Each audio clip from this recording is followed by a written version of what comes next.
Hi, my name's Thompson. I'm part of the technical services team at Crown Paints. My speciality is the Sadolin wood care range. We're now going to show you a short clip on how preparation is everything. We're here to explain how to prepare timber ready for decorating.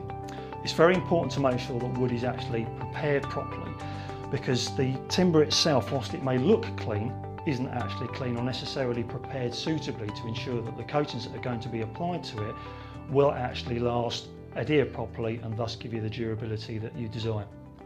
The important thing when you've got a bare piece of timber, whilst this may look clean, it might look ready to actually go, there are some basics that we do recommend to actually do first. Now, the main thing to do is to actually sand down the surface. A very light abrasion is recommended. Sandpaper is ideal. A P180 or a P240 is great. We'll use the sandpaper in this particular case. So up and down with the grain. The reason why we don't want to go across is that we don't want to start leaving marks that are potentially visible when you put on a translucent wood stain especially. Just to make sure that you get rid of any imperfections on the surface, but also prepares the surface so that it's got an ideal key, so that if it's too smooth prior to coating, you've sorted that out. The next thing that you need to do, which does get forgotten a lot of the time, is actually dusting off. Again, this may look clean, but there is a lot of dust. You can use a tack rag by all means. We prefer to use a brush. The important thing is to make sure that you go across the grain and down. Now this may seem time consuming, but believe me, you will get a better finish, and you're making sure that the coatings do adhere to the surface, not to the dust. The final thing is to actually degrease or clean the surface. Irrespective of the timber, whether it's a softwood or a hardwood, we recommend that you clean down with methylated spirits using a clean, lint-free cloth. I'll just put some gloves on. Now people ask us what's the necessity of actually degreasing. When you've got timbers, especially like teak, Idigbo, oak, they contain very high oil contents, or they may contain very high extractive contents. And you want to make sure that that dirt and grime is removed from the surface prior to coating. Otherwise that could cause a problem with adhesion. So we'll put some methylated spirits onto the cloth, and then we give this a wipe down.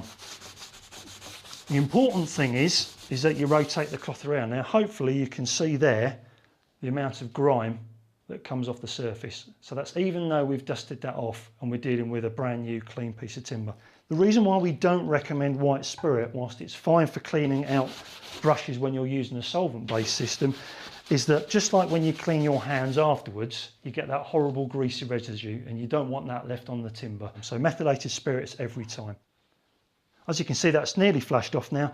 You're now left with a situation where your timber is now ready for decorating. Now we want to cover something whereby if you've got a previous coating system, you're just wanting to apply maintenance. So here we've got a translucent and we've got an opaque system. If we know that it's a previous Sadolin system, they are designed to naturally erode. So all that would be required, as long as the surface was in good order, will be a simple clean down with a warm water with a mild detergent and a rinse off with clean water. Once that's then dry, that is then ready for decorating. If you've got a system that's in poor order, as you can see here, really what we need to consider is this good enough to put an opaque system over the top? Obviously, if we want to put another translucent system over the top of that, we're going to have to remove everything and start again. So we want to get back to clean, dry, sound, bright timber. So what would need to be done there, maybe with a combination of scraper, sandpaper, might need a chemical stripper, or obviously in a lot of cases you're going to need to use a mechanical sander in order to get rid of that and basically get back to square one, and then you'll be treating it as if it's bare new timber. Just a final couple of tips. Once you actually get to the decorating side of things, we recommend the use of a quality synthetic brush. You can use a natural bristle brush with solvent-based items, water-based items ideally with a synthetic brush, but a quality synthetic brush for both types of products are ideal. As far as stirring a product is concerned, there's two types of stirring sticks. These types of stirring sticks, whereby they're broad-bladed, flat, and as you can see this one here has got holes in, are ideal for stirring wood stains especially. Things like chopsticks, spoons, anything like that, please don't use them. That causes more problems than it care to mention. The idea is it's just like a cake mixture. The process of you stirring the product in the can, you're actually lifting all the ingredients through so that when you come to decorate, you're going to be guaranteed a nice even finish. Most timber's actually supplied pre-treated, so your timber windows, timber joinery, that's already going to have a pre-preservative treatment actually applied and within it.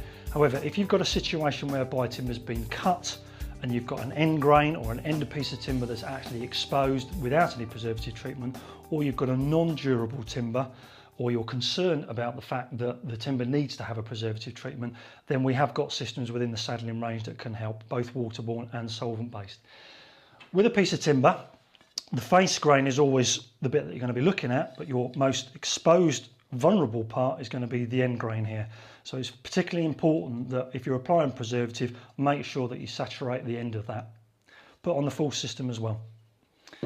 This particular piece of timber here, this is a decking piece. It's got the green tanlith pre-preserved treatment that's actually been pressure treated into the timber. However, if you were to cut that board in half, that would be an exposed area. Ideally, that should have some preservative treatment, brush applied onto that to help extend the life of that particular piece of timber. The preservative is preventing rot, decay, fungal infestation. We've got three systems within the Sadolin range. We've got a water-based system which is called Sadolin Quick Drying Wood Preserver, and we've got two solvent-based systems, Sadolin Wood Preserver and Sadolin Ultimate Wood Preserver. Basically, the rule of thumb I would recommend to you is that if you've got any concerns about a preservative, by all means put it on. You can't hurt the timber irrespective of whether it's a non-durable or durable timber, but it must only be put onto bare timber. If you've got a situation whereby you're applying top coats and those top coats are water-based, then it's best to use a water-based preservative. If your top coat is going to be solvent-based, then it's best to use a solvent-based preservative to avoid any confusion. If we've got a situation that we've got some minor repairs that need to be made on the timber, we've got a few systems within the Sadolin range. We've got Sadolin Wood Filler and Sadolin Stainable Wood Filler. If we've got nail holes or little indentations within the timber, the stopper filler, which is Sadolin Wood Filler, can be used just to fill in the small repairs here. The key is to pick the colour that complements the colour of the timber, or if that had a wood stain on it, pick the colour that matches the wood stain. So i.e. if that was mahogany, pick the mahogany colour. If you've got a medium size repair, then we've got a system called Sadolin Stainable Wood Filler. And what you do is you basically mask off the area. It's a 2-pack filler. You apply the system. The use of the masking tape allows the actual filler to be slightly proud, so that when you then sand it down, you then get this effect whereby it's actually flush with the timber.